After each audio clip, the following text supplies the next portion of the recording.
Okay, good morning, guys. We're on page 150, Antiquity Unveiled, and we're going to do, can't really say this, Alciphron, Alciphron, and he was a Greek writer.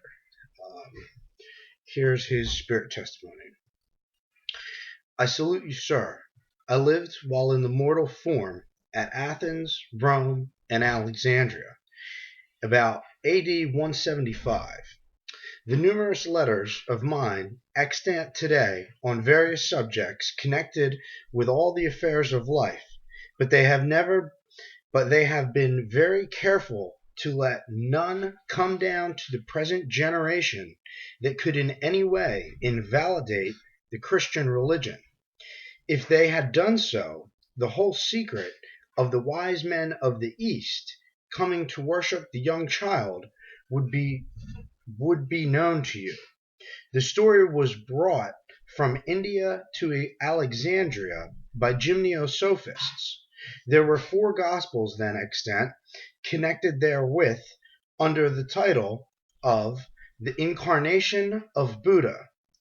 Also, in my day, there came from Singapore, India, to Alexandria 7 wise men who came to compare notes upon the subject of religion and philosophy.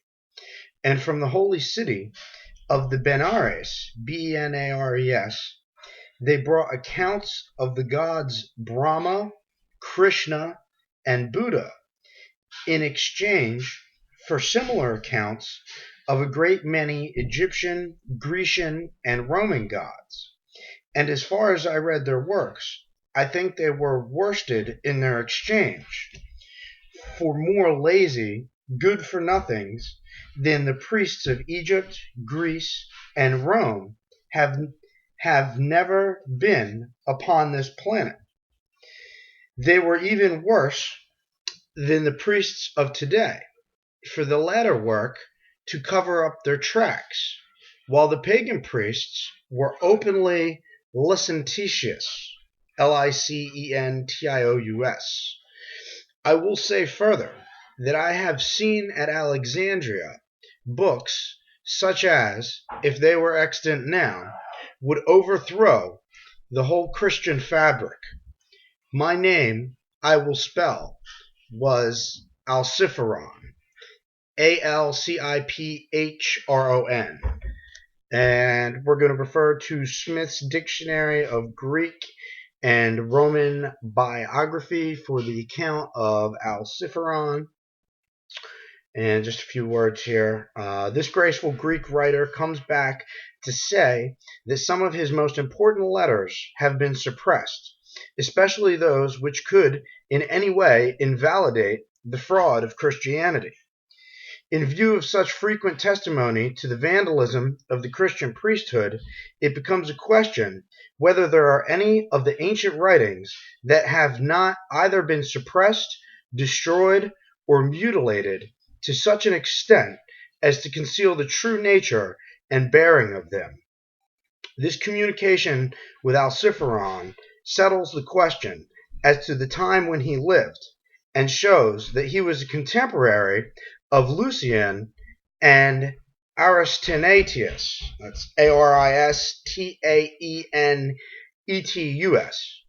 We have his positive testimony that the story of the wise men of the East coming to worship the young child was an Indian theological legend brought to Alexandria by the Gymnosophists of the former country, and related to the incarnation of Buddha.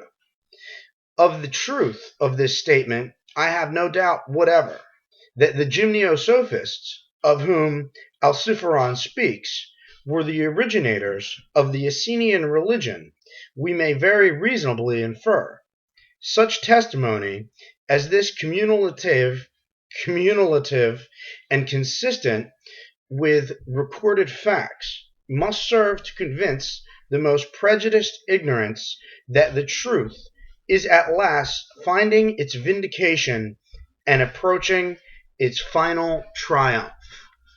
And that was Alciphron, Antiquity Unveiled, page 150 to 151.